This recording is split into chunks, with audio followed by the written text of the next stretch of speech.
Hello, I'm Steve Lascalzo, and this is The Way.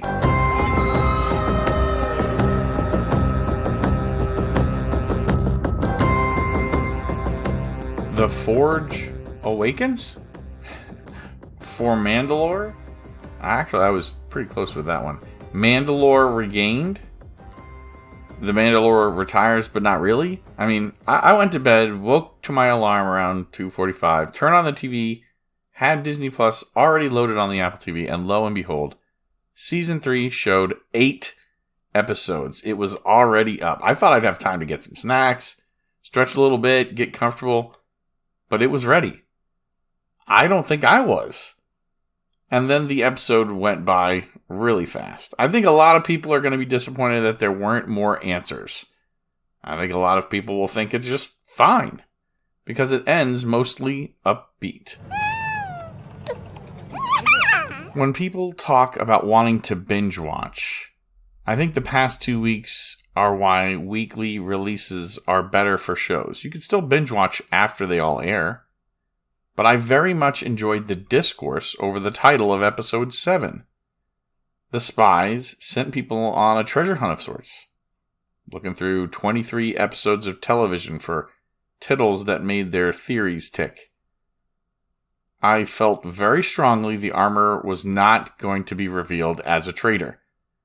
My defense started out as a feeling, then ventured into theory, response, and reply, and finally, I made a case that others were more strongly suited to that description. Well, there was only one person I was sure was considered a spy, and that's because Elia Kane fit not just the description, but she also did the actions. But Moff Gideon, the Shadow Council, even R5-D4 and Din and bo-katan, all of them were stronger candidates than the armor for a spy, and I mentioned that Axe Woves and the Survivors might have been the best position for the role of traitor. The day before the Season 3 finale aired, I realized I was more excited to see confirmation of my theories than how the actual story would be resolved. The result?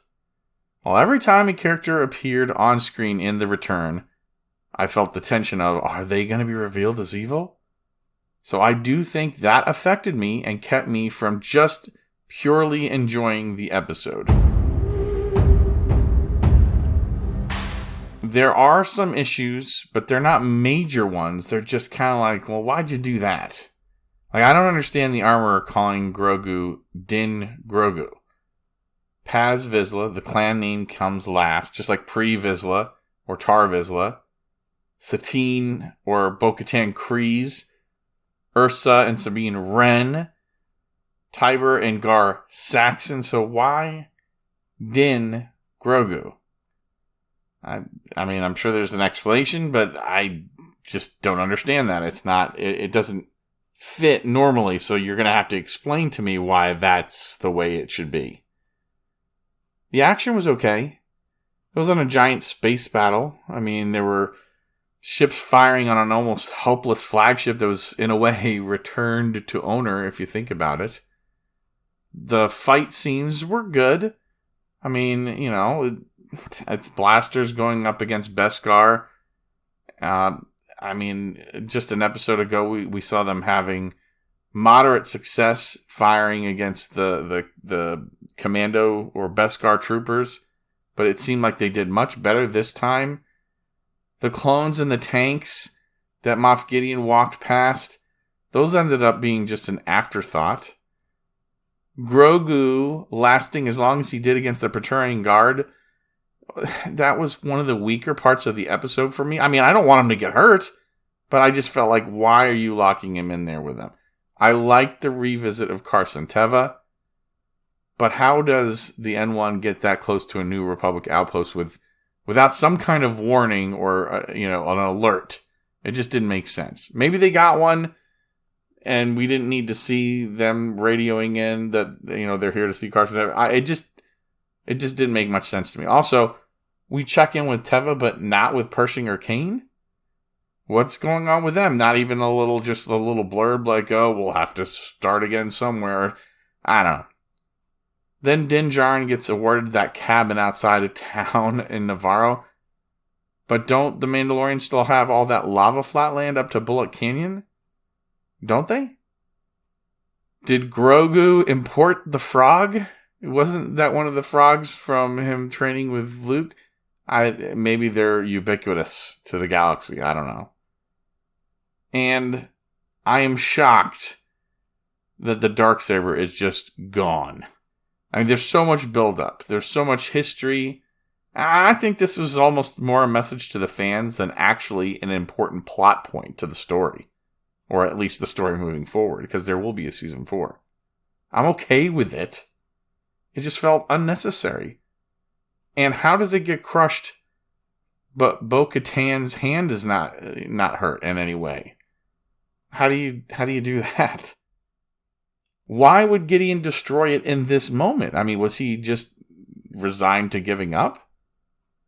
And then, maybe last but not least, the there's no body, so there's no death. I mean, I know it would be a stretch to bring him back, and to be fair, they could have cut him in half, and there would still be a chance he survives, but hey, this is Star Wars. You are now Din Grogu, Mandalorian apprentice.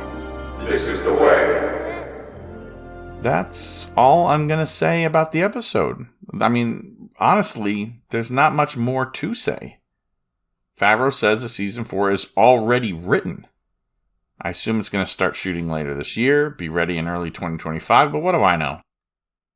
It was underwhelming as an episode, but not completely unsatisfying. And there was no end or mid-credit scene. That was surprising as well. Those are my initial thoughts on Season 3, Episode 8 of The Mandalorian. What do you think? This is the Way podcast has a discussion podcast set up where we will dive deep and put a wrap on the 3rd season, but there's going to be plenty of Star Wars between now and Season 4 of The Mandalorian. Just this August, we get Ahsoka, Skeleton Crew comes later, Acolyte comes later, and those are all live action entries. And on the animated side, May the 4th is when we'll get a 2nd season of Star Wars Visions. And before I look forward to a Season 3 of The Bad Batch, I still have to put together my Season 2 second half recap podcast. There's going to be monthly news updates as well. April, May, June. I still hope someone's going to join me on this podcast adventure, but maybe for the smaller podcasts and the news updates and stuff, I can still do that myself. But I think it's much more entertaining when there's more than one voice.